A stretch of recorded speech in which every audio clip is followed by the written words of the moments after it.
عبداللہ بن مبارک فرماتے ہیں فرض حج کر لیا، نفل کرنے جا رہا تھا، 300 دینار پاس تھے، میں پہنچ گیا کوفے تک، وہاں سے جا کر کے کچھ سامان خریدنا تھا، احرام خریدنا تھا، ضرورت کی چیزیں، دوست بھی ساتھ تھے، کہتے ہیں یار میرے جلدی تھک گئے، خریداری کر کے وہ چلے گئے، میں شام تک رکا، بڑا تھک گیا تو سوچا اتنی لمبی چوڑی خریداری کیا تو جھیل تھی پاس، میں نے کہا وہاں جا کے ذرا ٹھنڈی ہوا لیتا ہوں، کہتے میں اس طرف گیا، رات کا اندھیرا تھا، مری ہوئی بھینس پڑی تھی، یہ کچھ 700-800 سال پہلے کی بات عرض کر رہا ہوں، کہتے ہیں مری ہوئی بھینس پڑی تھی، ایک عورت کالے برقعے میں نقاب پوش آئی اور اس بی بی نے مری ہوئی بھینس کا خنجر سے گوشت کاٹا، تھیلے میں ڈالا اور دوڑی، کہتے ہیں میرے ذہن کے اندر خیال آیا کہ بی بی کوئی ہوٹل چلاتی ہے اور مردہ جانور کا گوشت لوگوں کو کھلاتی ہے، ویسے تو جاسوسی منع ہے، اس نیت سے کہ مسلمانوں کو بچاؤں اس کے پیچھے ہو لیا۔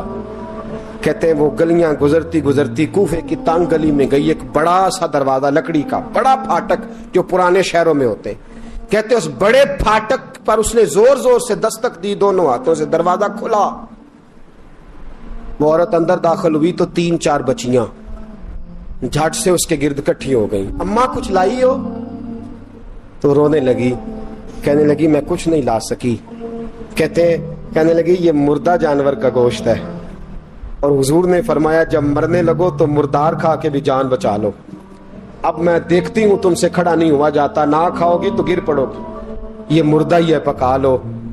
کہتے ہیں اگلے لفظ اس عورت نے کہے تو میں باہر کھڑا چیخنے لگا، وہ کہنے لگی ہم سید زادیاں ہیں، صدقہ زکات کھا نہیں سکتی، پر سب روگاں دا روگ محمد، جس دا نام غریبی، کنڈ ولا کے لنگ جاندے، سب دوست یار قریبی سید ہیں، صدقہ زکات یہ مردار کھا کے گزارا کرو۔ کہتے ہیں پھر اس عورت نے 4 بیٹیوں کو سینے سے لگایا، کہنے لگی تمہارا باپ زندہ ہوتا تو یہ دن نہ، سید بھی اور یتیم بھی اور مسکین بھی۔ پھر وہ روئیں، حضرت عبداللہ بن مبارک کہتے ہیں زور زور سے دروازے پہ دستک دی، بی بی باہر آئی، کون ہے؟ تو میں نے کہا میں عبداللہ بن مبارک ہوں، محدث ہوں، زمانہ مجھے جانتا ہے، میرے شاگردوں کی لسٹ بڑی لمبی ہے۔ کہنے لگی اچھا تو؟ کہنے لگا یہ 300 دینار ہے، تو مہربانی کرے تو رکھ لے، چلے اپنا کام کریں ہم جانے ہمارا۔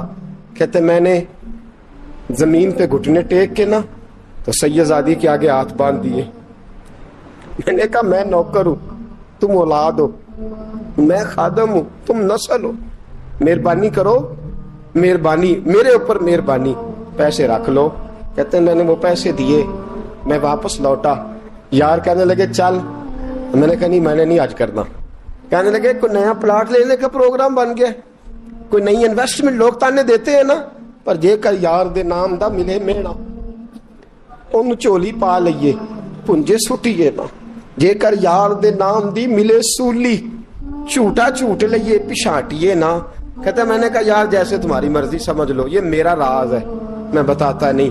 فرماتے ہیں لوگ حج کرنے چلے گئے، میں وطن آ گیا، 6 ماہ کے بعد قافلے لوٹے، جاگ کے سننا ذرا بات، میرے نبی نے فرمایا تو میرے امتی کی پریشانی دور کر، اللہ کامل حج کا ثواب دے گا۔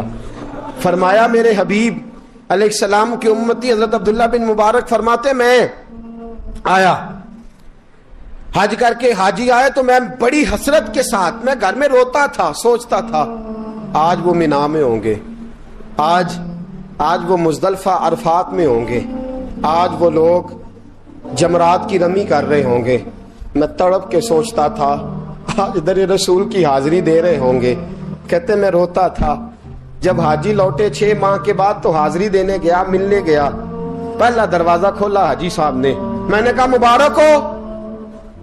کہتے ہیں میں نے مبارک دی ذرا سنیے گا۔ کہتے ہیں وہ حاجی مجھے ڈانٹنے لگے، کہنے لگے چھوڑ یار، اتنا بڑا آدمی ہو کے تو غلط بات کرتا ہے۔ میں نے کہا کیا ہوا؟